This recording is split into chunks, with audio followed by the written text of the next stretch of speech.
Jennifer, you had mentioned that 80% of, the customers you service are kind of in this SMB bucket, right? That they're, trying to be able to figure out what strategies they can inactivate or bring into their overall fold when it comes to people, process, technology, and strategy.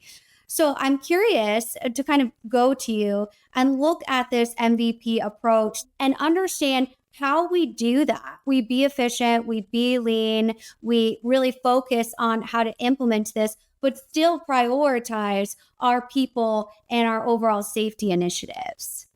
So that's a really great question. And I will say, without keeping workers safe, you have no workers. But I think about it, it's interesting. I think about technology and I think about the role that it plays in keeping workers safe and creating transparency in the information. And Justin, as you were talking about sort of systems change, I got my plan, do, check, act. Let's keep going around the cycle. We can always do it better. We can always do it stronger. We can always do it faster.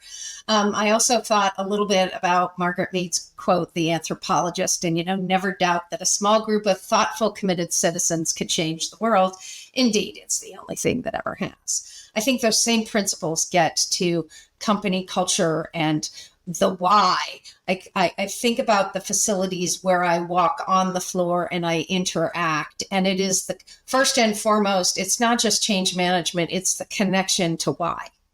Why do I show up every single day and do this? Because the nobility of what I do in American manufacturing and global manufacturing makes the world a better place. I save lives with what I produce. I feed the world if you're in agro manufacturing. It is the connection to why that is people driven. And with that, supporting people with the use of information and technology, it's a tool. It's a tool, but you got to have everybody understand the what, the why, and how we're going there together. And that, to me, as Justin talks about the ecosystem, and it is the OEM, it is the OEM supply chain, it is the people all feeling part. And I have a lot of passion around those people that make things because they drive the world. They create economic security. They buy cars and live in communities and every day wake up. And they need to be able to do their job the best way they can. Every worker shows up every single day with a commitment to do their best. And good information and good systems help. And Justin, I loved how you talked about, I often think about it in car terms. Early in my career, I'm a car gal. I got the nickname of Spark Plug by the OEMs. But, don't buy the Cadillac if that's not what you need. So it really understands with leadership, understanding what is the pain point we're trying to solve to today. How do you stage in step one? And first and foremost, courageous leadership. In times of agility, you need to be able to take calculated risk. Safety is a risk management function. What are the unintended consequences of having new technologies and a different distraction on the line day in and day out? You have to go through all of those things by engaging the workforce at every single level, by engaging management to help everybody understand here's where we are, here's where we're going, and here's how we will succeed together. So really great discussion. And I often say, the most important thing you do is just start. You're going to make mistakes along the way. You're going to not pick some of the right things or wrong things. But in absence of action, you have, and we as a nation and manufacturing as an industry will lose its competitive edge, period. Yeah, that's absolutely powerful. Prioritizing each layer of the organization, bringing them into those feedback loops, making them feel not only safe, but psychologically safe to be the ones that are speaking up. I wonder, Justin, how does that kind of move fast and adapt MVP approach go to engaging each layer of the organization and the importance of including that human side, as Jennifer said? Can you kind of speak to that a little bit?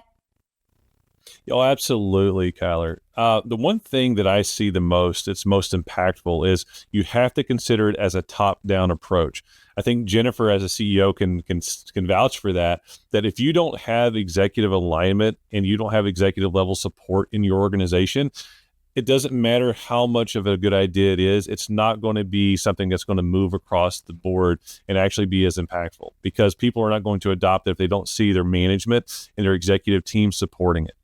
So when we look at that and we work with organizations, we the first thing that we do is we step up and say, listen, we have to sit down and talk to your executives. We need to talk to your managers. We need to talk to them first and make sure that we have full on alignment and agreeability with what we're getting ready to do before we go down and start talking and rationalizing the pain points. Because the people at the bottom, the people working there, it's actually doing the heavy lifting in the companies. They're the ones that's in the trenches every single day. They understand what are those problems, what are those areas. Your procurement officer knows the current issues in the current ecosystem of problems within the supply chain. What are those disruptors they're facing? The people that's working on the assembly line, they know what they're seeing coming in and out every single day. They know the QC problems. They know the overall operational delays that they're dealing with. They know the workarounds that they're having to get through because of the antiquated or worn system that they're working in. We can gather that information and we can resound exactly what needs to be done there, but without having that foothold at the top level and having that support to actually move through that, identify those problems and build a foundation towards a future plan and start to model one step at a time. It doesn't have to be everything, right? You do it baby steps, but model that process from beginning to end. That's really the only way that you're going to get an effective change within the system. Absolutely. Definitely critical points in there of engaging each tier. That alignment starts at the top. And then also, I love how you touched on the importance of understanding the frontline's experience, right? That how things are made, really engaging those people are so critical to being successful in any sort of change, whether it be technology, process, what have you. So Jennifer, I know you've seen this on a global scale. So I wondered if you'd be okay if we tapped into your experience a little bit about how you've seen leadership do this really well. What are some fundamentals that you've seen throughout your work in manufacturing that you've seen leaders be able to really set the tone for, we're going to leverage technology to be more efficient, but yet we hear you and we'll keep you safe at the same time? It's a great question. And and Justin, I would say, and it is the C-suite and those doing the work, garbage in, garbage out in any system. And I hear that all the time. A couple of years ago, and I know we're going to make available a corporate listening tour. And again, in an environment where we're dealing with uncertainty, I will say it's a governance issue. And it starts in the boardroom. It's not just the C-suite. In order to keep everybody safe, we have to have good information. We have to understand the risks. We have to have connectivity across the supply chain. And so many times, the processes are outpacing what is, and you use the term minimal viable product. I'm going to use the regulatory environment as the minimal, yet thousands of workers are injured on the job every single day. And take that to a global scale. By the time this podcast's finished, statistically in the United States, there will have been an incident in the workplace. And so many of those are preventable when we have the ability to have access to good information. And so many times in the boardroom, and whether it's a publicly held company or a privately held, family owned, I love those manufacturers. But in the end, that is where decisions are made, and that is where culture is created.